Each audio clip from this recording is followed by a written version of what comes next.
Okay, good afternoon. My name is Park Brown. I'm a Youth Development Coordinator at the Center for Schools and Communities, and you are in the session titled Budget Revisions and Other Fiscal Matters. Today's webinar, as I mentioned, is presented by the Pennsylvania Department of Education, the 21st Century Community Learning Centers Program Supervisor, Watanya Nye, and her team. And Watanya, I'll turn it over to you. Thank you, Park.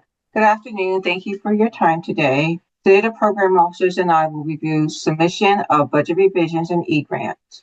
This webinar is meant to be a refresher and also provide updates for submitting budget revisions. The new documents presented today can be used with the submission of your next budget revision. We will also touch on a few fiscal matters.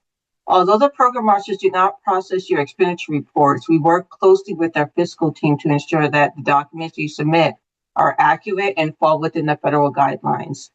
So when you guys are talking to Maribel and Janelle, they're talking to us. So we work hand in hand together. Some of the things we're going to cover today are budget and program revisions, the budget revision worksheet, which is the new tool that we'll introduce to you today, how to create a revision in the eGrants, and some frequent errors we come across when submitting budget revisions, field trips, and professional development requests. And like I said, we will touch on a few fiscal matters. Okay, and I'm going to let Tracy take over from here. Okay, good afternoon, everyone. As what Ms. Watanya said, we are going to discuss budget revisions and program revisions. And it is very, very important to pay close attention to everything that is required for this process, because failing to submit things properly will result in delayed processing of your fiscal budgets, which could also result in delayed reimbursement. Why and when to complete a budget revision?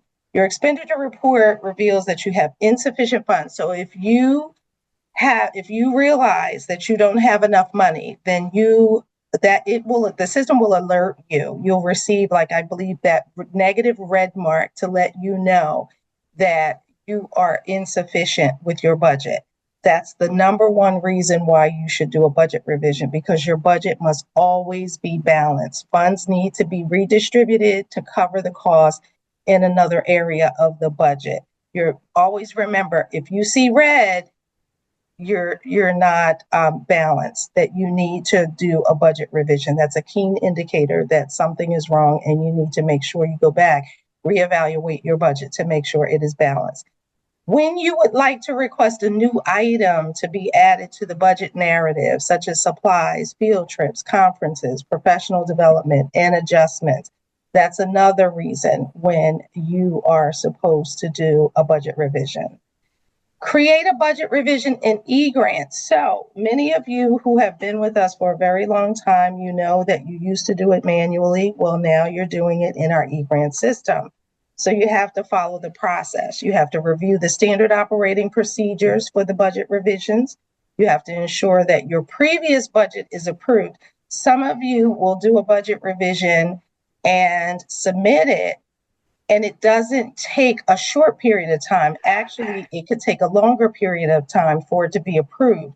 And with that being the case, you cannot submit a new budget revision until your old budget revision or your original budget that you submitted has been approved. So you don't want to try and do something prematurely that will offset your budget and get you in trouble later down the line with our fiscal team. So you have to make sure that your original budget or your previous budget has been approved first before submitting another budget revision. You have to ensure that you have the authority to submit the budget revision in eGrants once you do it, because some people will have one person complete the budget in the eGrant system, but somebody else will be responsible for submitting that budget revision. So just make sure, if you're the person completing the budget revision, you have the authority to actually submit it. Again, you want to avoid delays in completing and submitting your budget revision, because it could potentially hold up your reimbursement. You have to make sure that the changes that are made in the budget reflect what you submitted in your budget revision worksheet. And some of you may be familiar with the worksheet and some of you may not, but we will get to that later in the slide.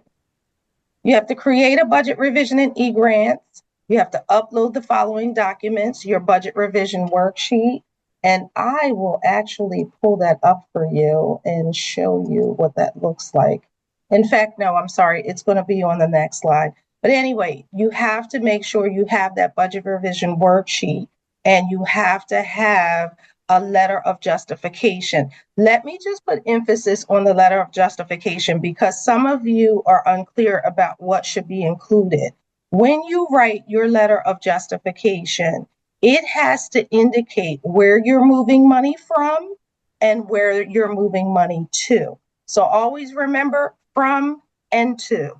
If it doesn't show from and to, you're going to have a problem. Anybody reviewing your budget should not have to go through the entire budget to figure out calculations as to where you took the money from and where you're moving it to.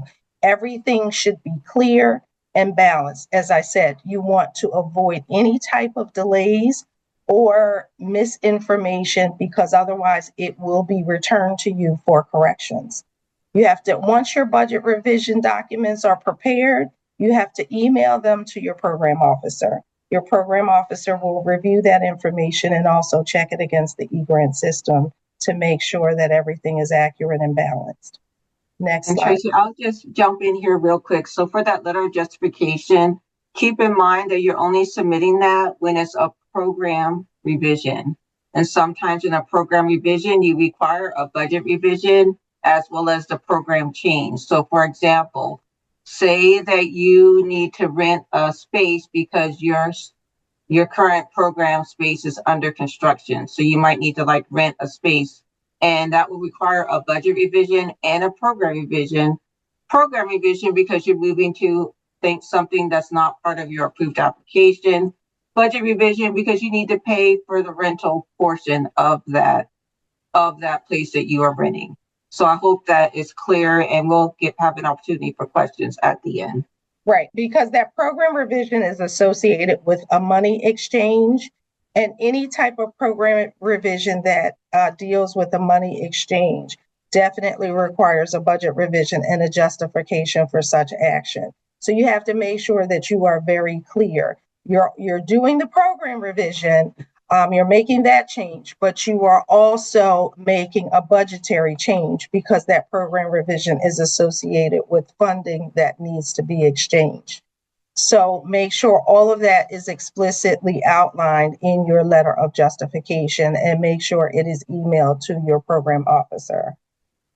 Submitting a program revision. What is a program revision? Well, a program revision is any change that differs from what was originally approved in the program's application. That means that original grant application. If you are going to stray away from that grant application in any way, you have to make sure that you include that in your letter, but also communicate that with your program officer. So the changes could be to your program's physical location, adjustments to program schedules or timeframes, modification to services or activities outlined in the approved application, any changes to vendors within the 300 professional and technical category. So just remember, anytime you make a change, and I cannot emphasize enough, you must contact your program officer if you have any questions. And some of you have made changes to your program and failed to communicate with your program officer about those changes. Any changes to your program, any changes to your budget requires approval as outlined by the guidelines of your grant. It's in your RFP, and it is also in our federal guidance. So that language is absolutely clear. Please do not think, oh, this is a little change, I can go ahead and do it, it won't hurt. No. If your program officer arrives at your program, or if your technical assistant person arrives at your program, they are going to expect to see what is outlined in your actual grant documentation. If it is different, they will notate that. The left hand does communicate with the right hand. We will be contacting you. to discuss those reasons why that was not communicated. And we will expect that it will be corrected immediately. Submitting a program revision, continue. So your program revisions require prior approval from PDE, as I've just stated.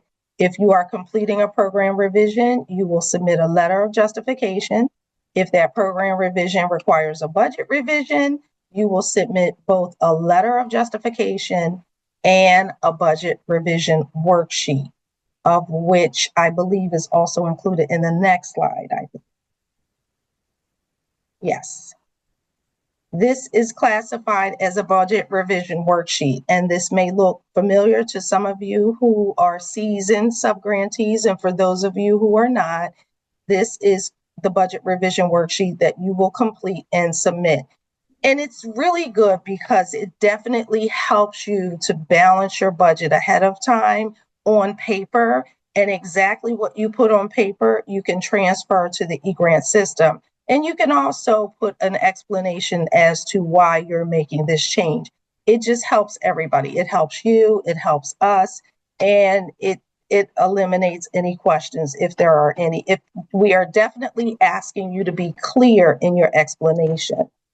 Just a 1-word, 2-word liner is not going to be sufficient. We want an explanation. So you have to submit this document with your budget revision to your program officer, along with your letter of justification. And you have to upload the worksheet and the required documents in the appropriate place.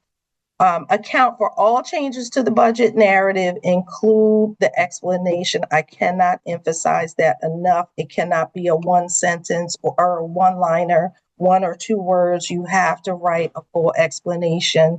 Most of you are typing, so it'll be easy to type those explanations on that line. Okay, there you have budget narratives and expenditures. Consistency with the state approved budget. Once we approve your budget, that version becomes your official spending plan. You are expected to spend within those categories and amounts.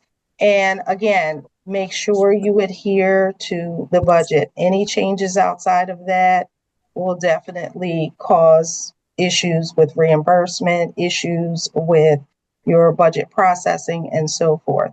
Expenditures must be allowable, allocable, and reasonable. If you have a nutrition program and you want supplies for your nutrition program, that is fine.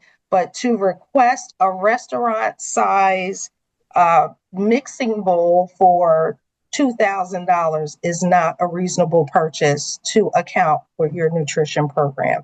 We're going to say no. So just make sure it's allowable, allocable, and reasonable. Allowable is permitted under the grant, allocable directly tied to the program, reasonable, cost is necessary and not excessive. Your budget narrative and actual spending should all tell the same story. If they don't align, it raises compliance concerns, and you must go back, retrack, and reevaluate your expectations in terms of what you're requesting. Thank you. John, I'll turn it over to you. Okay, moving on to everyone's favorite topic, the eGrants system. So once you have spoken with your program officer and you're like, you know what, we're going to need a budget revision, that process is basically going to start into eGrants. On the next slide, and by the way, when you log in, okay, to eGrants, the easiest way to access your application is through the dashboard. And when you go to the dashboard, you're going to see all these rectangles and different colors and whatnot. You want to look for the one that's circled here. It says with revisions available. Okay. Now, once you click on that, okay, and I'm going to share my screen here for a moment, but once you click on that, you may see that you have one grant. You might see that you have 3 or maybe 4. You want to choose the one that you're going to do the revision for. You see the view edit button right here.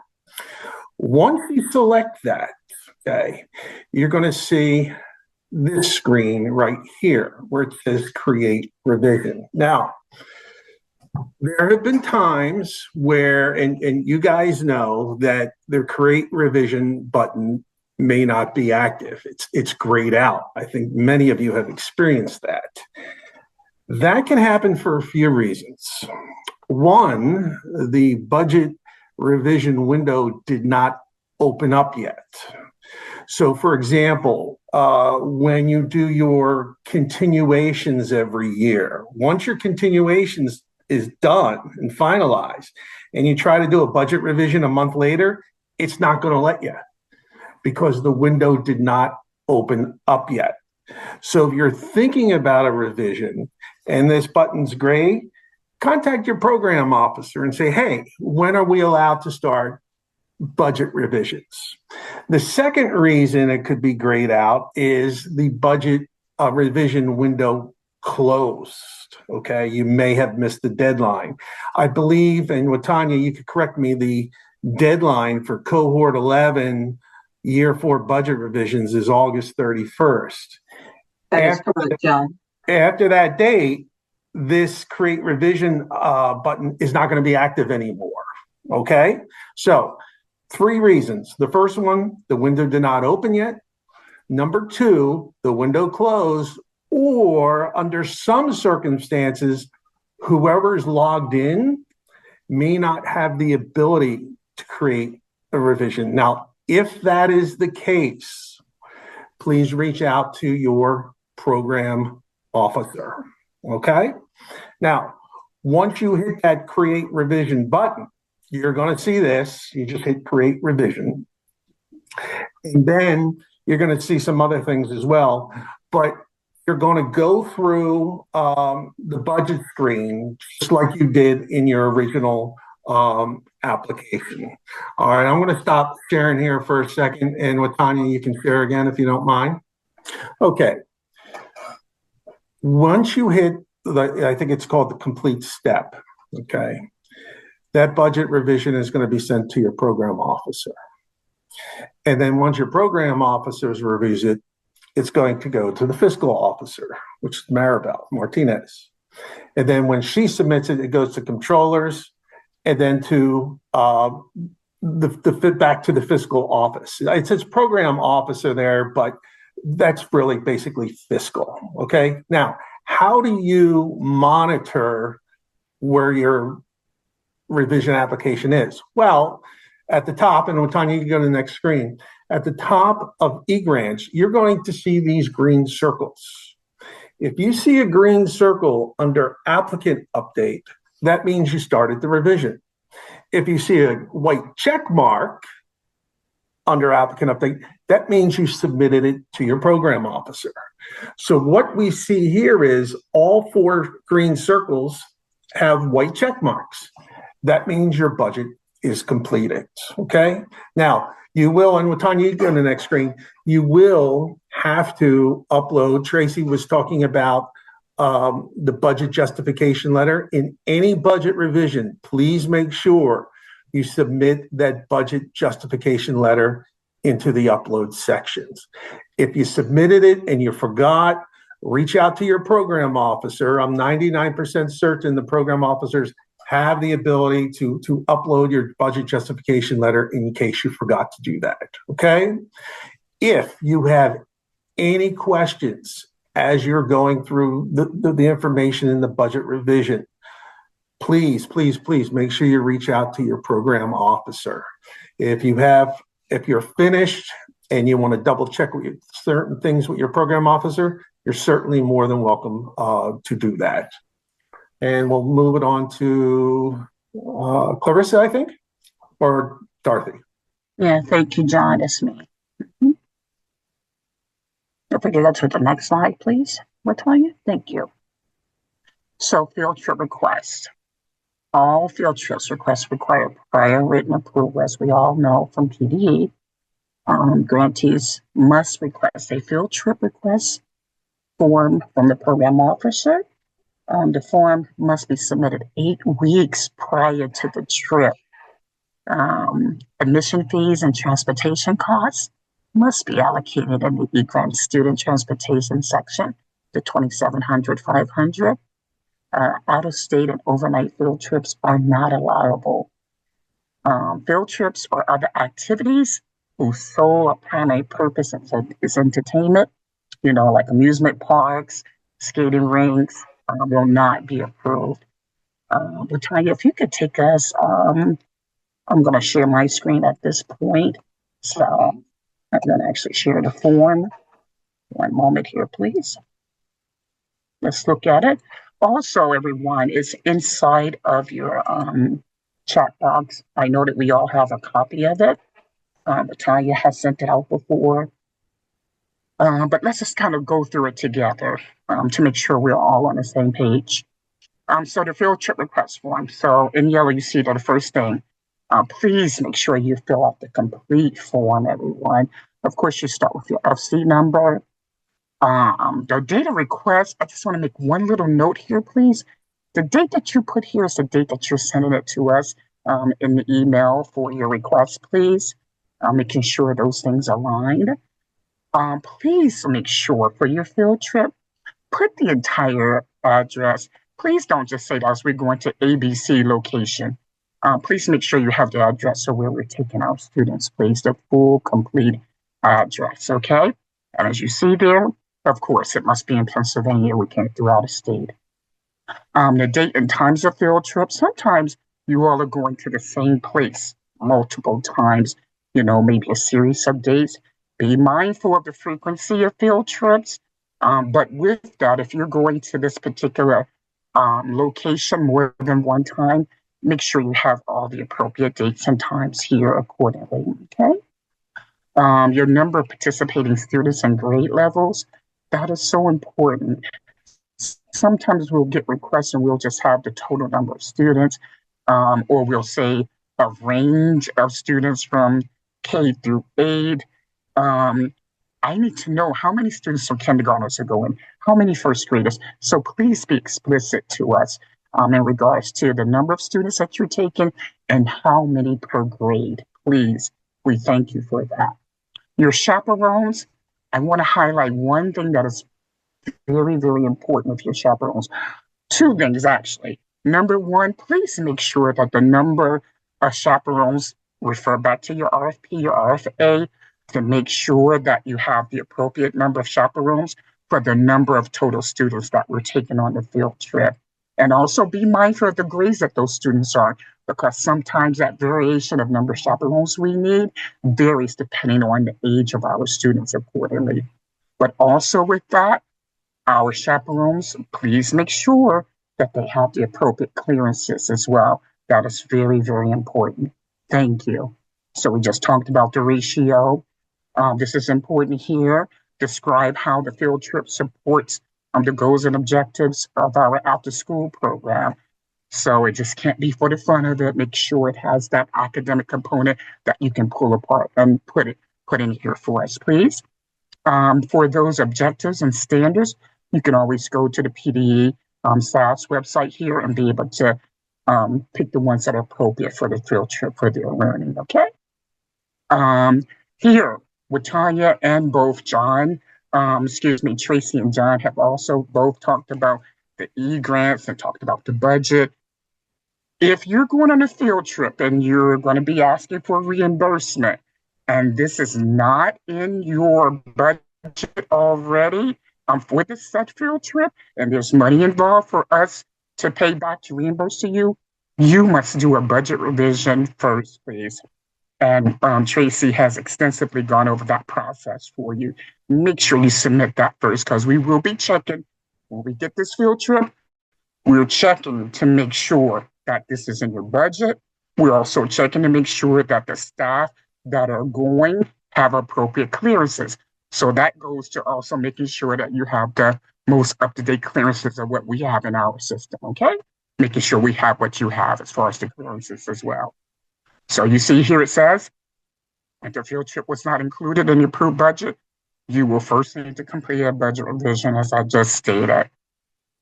This is really important here. Please make sure you give us all the information for what it's going to cost, the admission costs per student, and then any additional costs for your chaperones stated out clearly. The transportation costs, and then, adding the both of those to give us the total cost. We already know, excuse me, food, we're not paying for that, but all of the things that are related to admissions and transportations we will take care of, provided it's in the budget, right? And it's approvable. Provide a detailed attached agenda and itinerary. Attach it. You don't need to include it actually in this document for us for the field trip request, but we do need to see all of that, okay?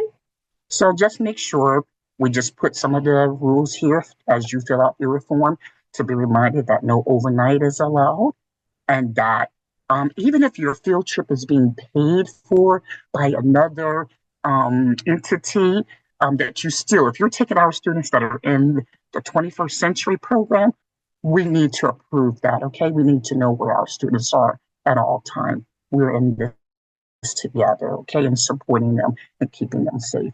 And again, keep it in mind, who can submit the field trip request form and the time frame that is needed. Thank you so much for telling me. I'm going to stop sharing right now. And if you could take us to the next one, please. So with your professional development requests, all professional development requests require written approval from PDE. Grantees must request a professional development request form from their program officer. The form must be submitted in the timely manner that's required.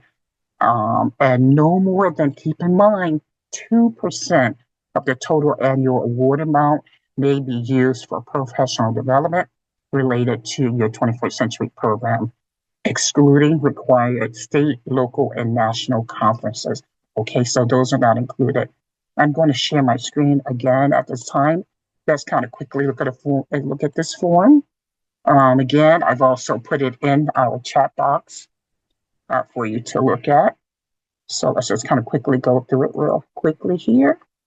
So again, you put your grantee information here. Most everything starts with your FC number, and your cohort number will be appropriate for this one, please.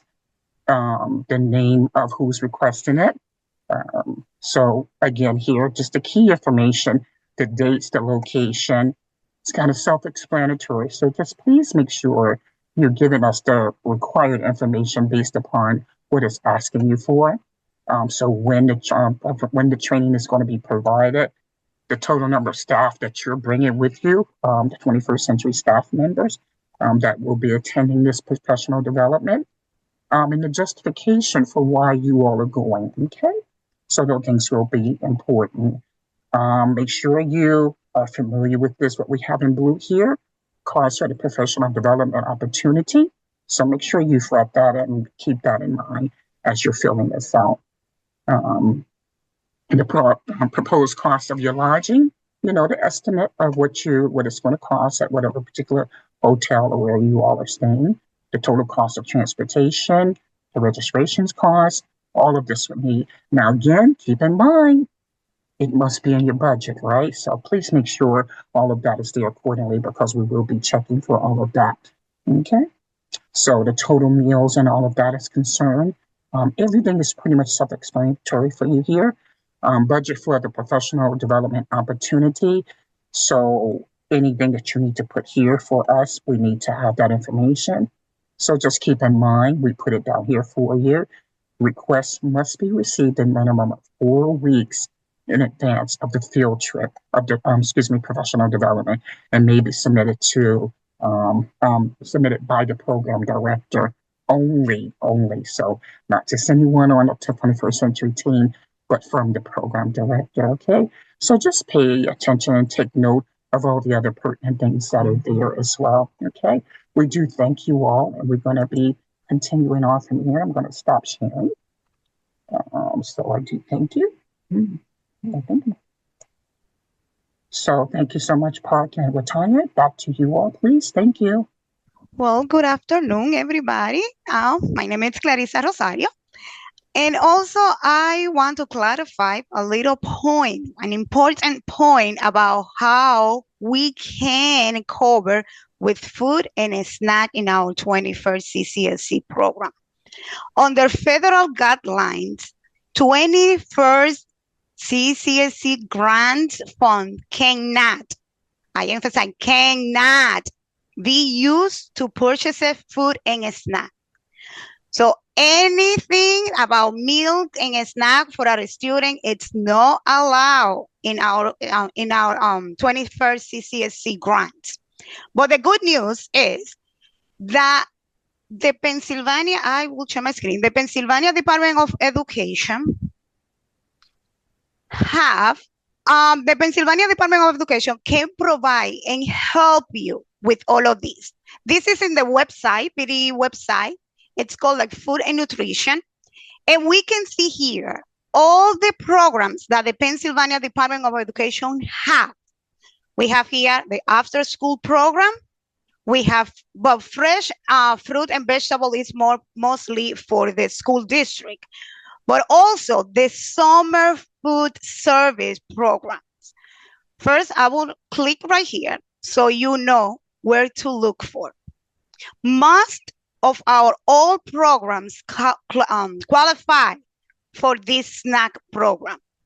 And everything it's right here, how it works, who may participate, how do the children qualify for free and reduced price snacks, all the requirement that is there, and also the phone numbers where you can call if you have questions. Also, I want to ask you to please look this one, the summer food service programs as well. This is for the whole summer. And here there is the link, what it say like summer meals for site finder.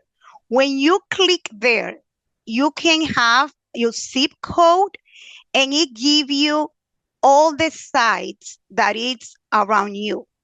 And something that I want you that you all paying attention right here in this one, it's please provide this to your family. We all know how right now, how food costs, it's so high.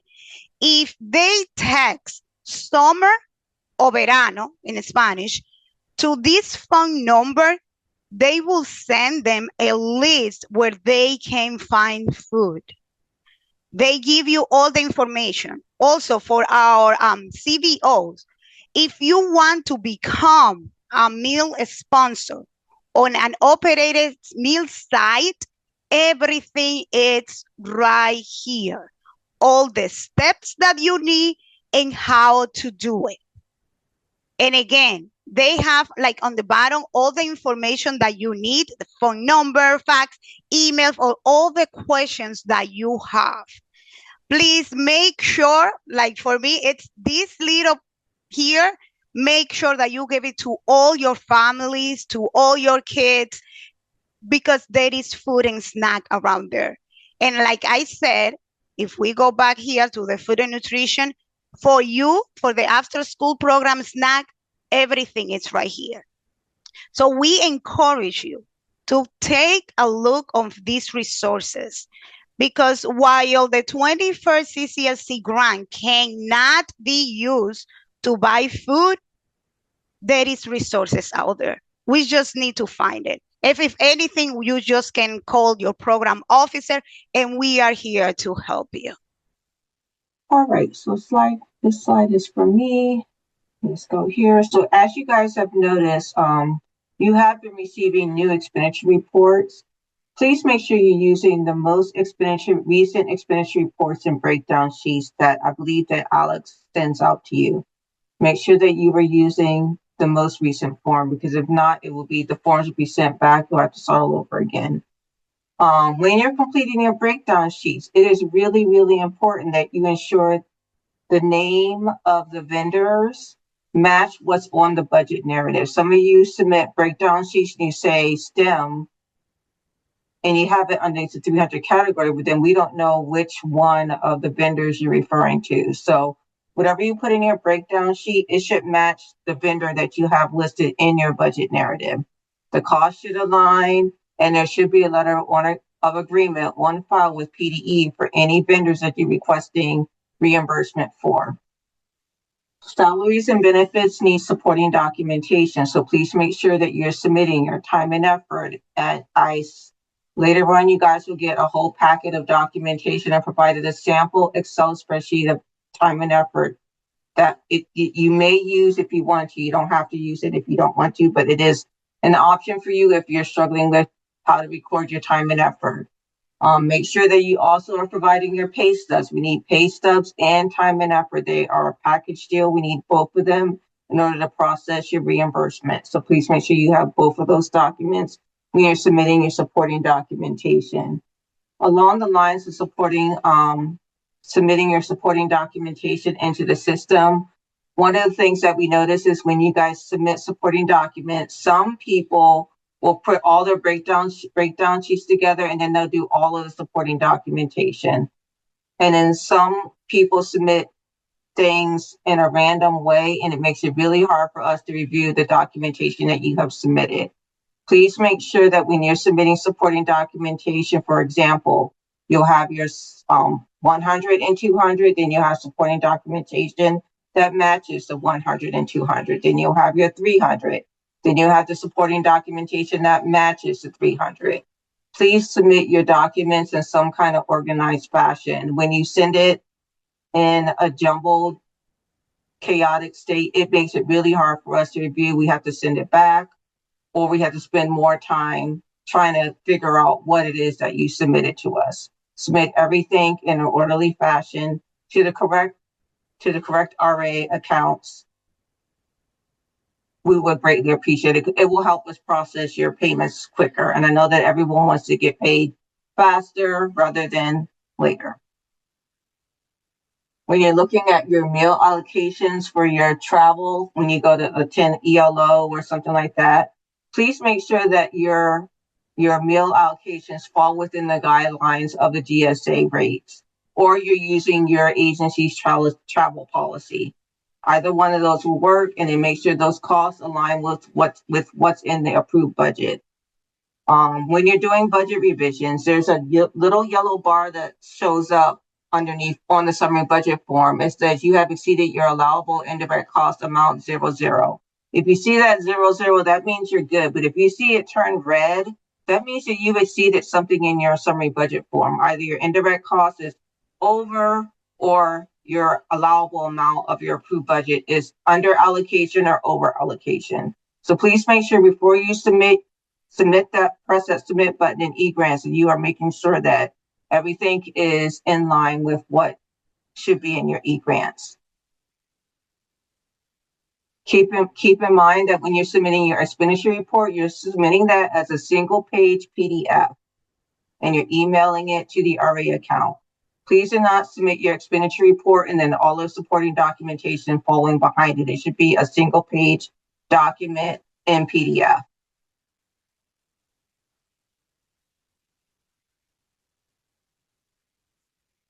And then this is just some more fiscal guidelines along the lines of the expenditure reports. As you know, they're due on the 10th of the month. And failure to submit your expenditure report on time will result in a high risk assessment score. Make sure that you prepare your reports in Excel and then save them as PDFs. Expenditure reports are to be emailed to the RA account shown on this page here. And if you have breakdown sheets where you're not requesting any reimbursement, please hide those extra sheets. You don't have to send a blank breakdown sheet to us. Just say 0 and then hide those extra shells. And then this is a copy of what the new expenditure report form looks like. If you're not sure you have this correct expenditure report form, please reach out to Alex, Maribel, or Janelle so they can double check it for you so that you can make sure that you're submitting the correct form. So as a summary, please make sure that all your supporting documents match the items on your budget. Vendors, LOAs, or letter of agreement, everything must match your budget and the receipt that you are asking to be reimbursed. Also, written approval is required before implementation or before you purchase any items, any supplies or equipment. And most important, please email your program officer. If you are considering any changes in your program, in your budget, in anything, we are here to help you. I mean, email, phone numbers, you can call us, you can email us, everything. Like, we are here to help you. We are here to make sure that you succeed in your program. Because when you succeed, the kids succeed, and all of us succeed as well. Thank you. Thank you, Clarissa.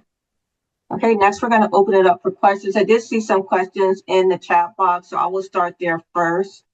And then if you have any questions, please feel free to put them in the chat box. I will try to respond to them out loud here in just a second. Let me find. There are some responses to it, but I know that Casey had a question. When requesting a program revision, should we submit the eGrant system update simultaneously with the letter of justification, or do we wait for the letter to be reviewed before modifying the system fields? Can you read that? Can you say that one more time, Tracy? She wants to know, when requesting a program revision, should we submit the eGrant system updates simultaneously? In other words, I guess, and Casey, correct me if I'm wrong, I'm sure you're listening. She wants to know, should they do the letter of justification, email it, and consult with the program officer first, or also do it simultaneously? Still update it in the eGrant system and then consult with the program officer. Okay, I think I understand what she's asking. So she's asking if I'm doing a program revision, should I submit, and it requires a budget revision change, should I submit them simultaneously? Right, exactly. You really should submit your letter of justification for program revision, submit that to your program officer. Let's talk to the program officer first before you start making any changes in the eGrant. Because if we can't approve that, then you would have wasted your time. So if you have a program revision, say you need to move to a different site, and it's going to require a budget revision too, please make sure you talk to your program officer first before you make any changes to eGrants in that case.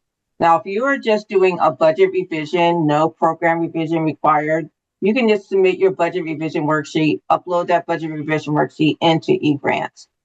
I just want to clarify, because I think I saw it come through in the chat.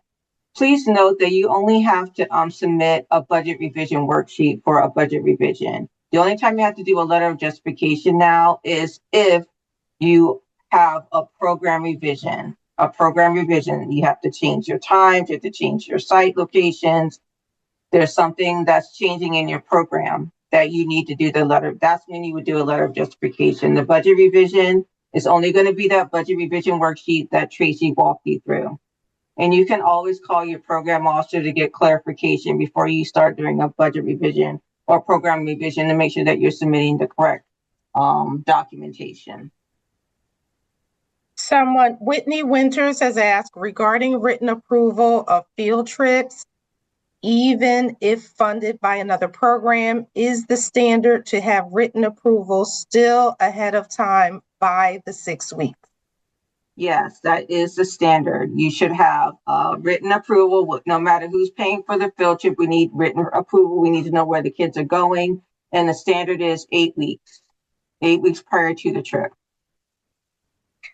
Casey Sirakman asks, are we required to complete this form for ELO, meaning I'm assuming the professional development form? All required. If it's a professional development that is required, you do not need to submit a professional development form.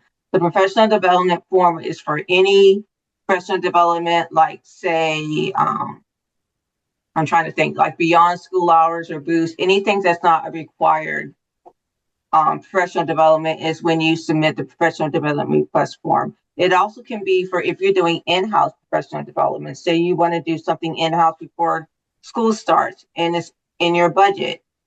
Those requests also need approval from PDE, because we're going to be paying your employees outside of their normal hours because they're doing professional development in-house. So that also will require a professional development form. Jennifer Dennehy, and forgive me if I've mispronounced your last name, Jennifer asked, what if the PD is online/virtual? Is that allowable?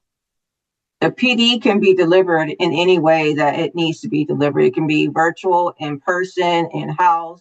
We just need to have the professional development form completed if it's not something that's like a required professional development. So you can reach out to your program, Jennifer, and she can assist you with that.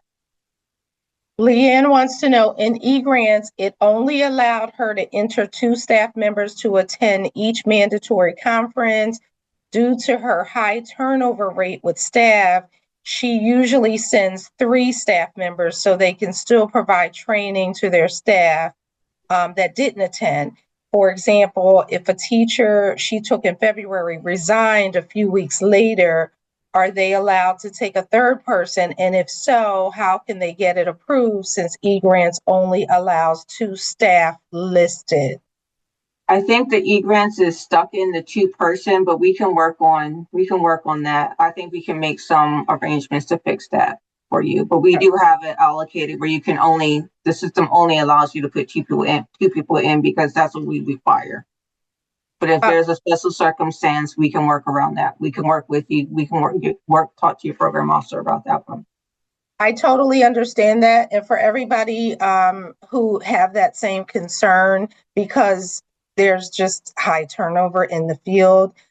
If you have that same concern as Leanne, my strong recommendation to each of you would be to discuss it with your program officer first, because everybody's situation is unique to their particular entity.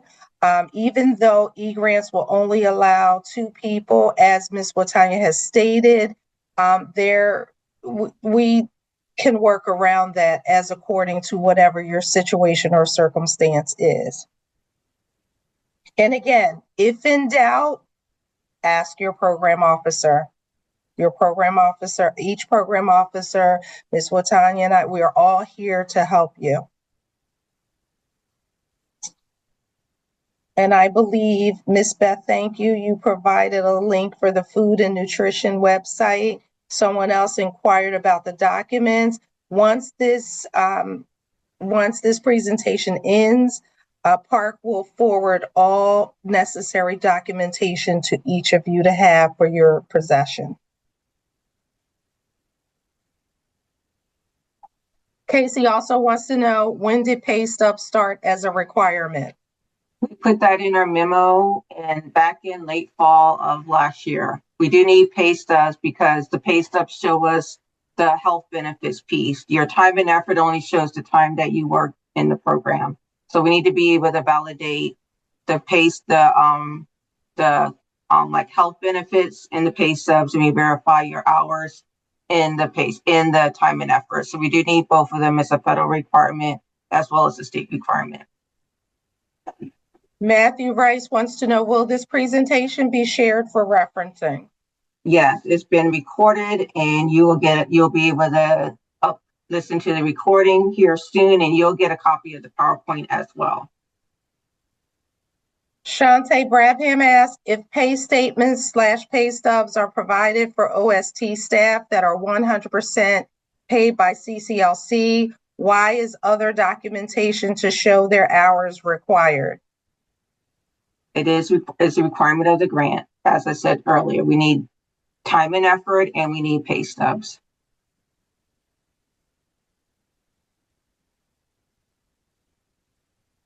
Andy Sorrow, can you please clarify the submission of pay stubs for check requests?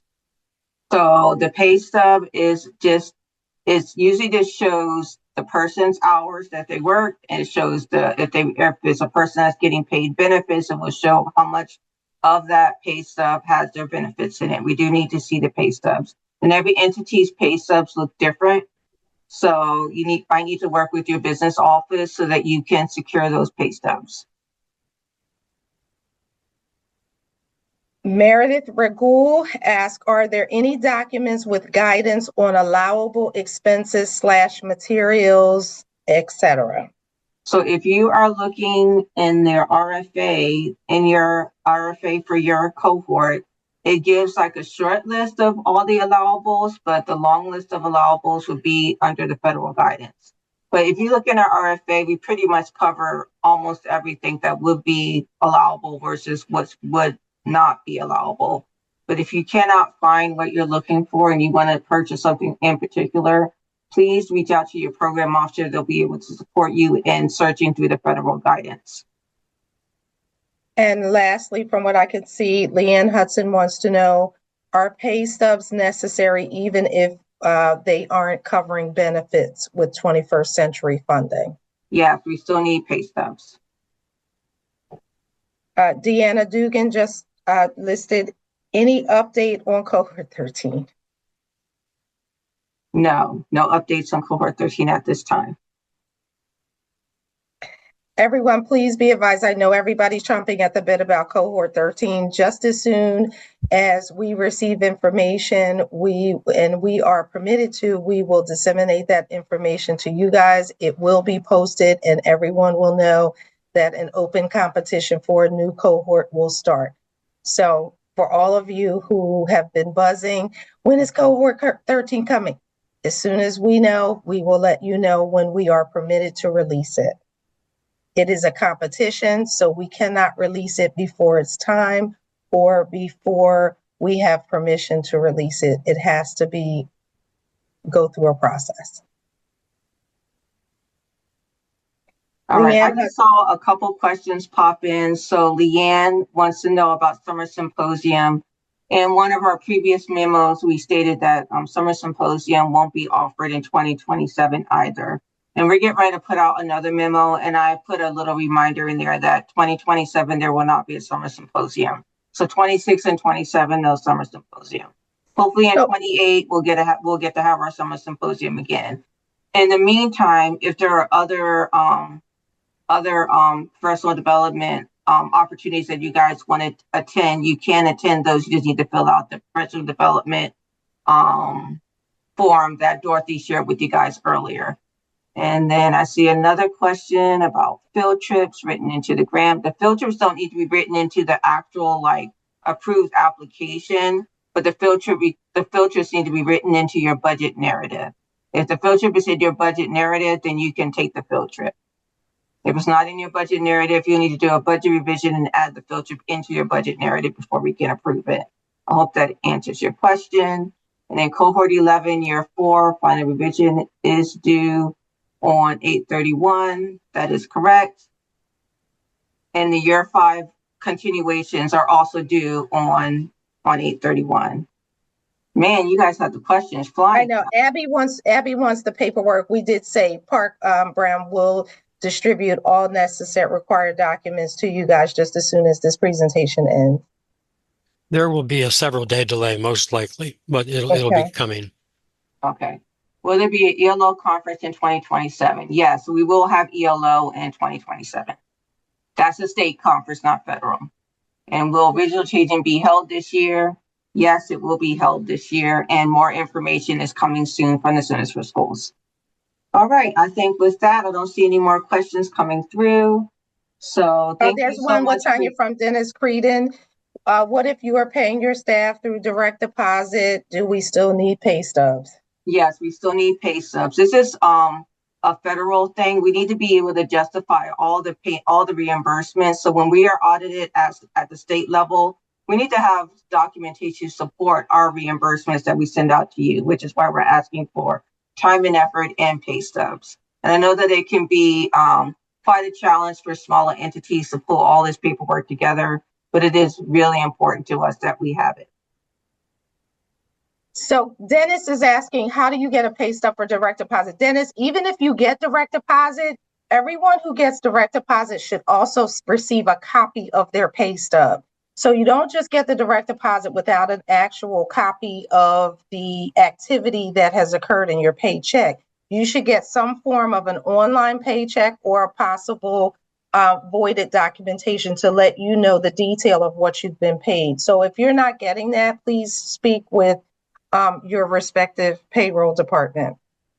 Yes, Leanne, that's correct. It would be both. And you can just some of our grantees that are school district, what they do is they just highlight the section where it's the 21st century, and they just black out the ones that are the school day, or some of them are combined. So if you just like highlight or something that shows us that which one is 21st century versus which one is after school, that's fine.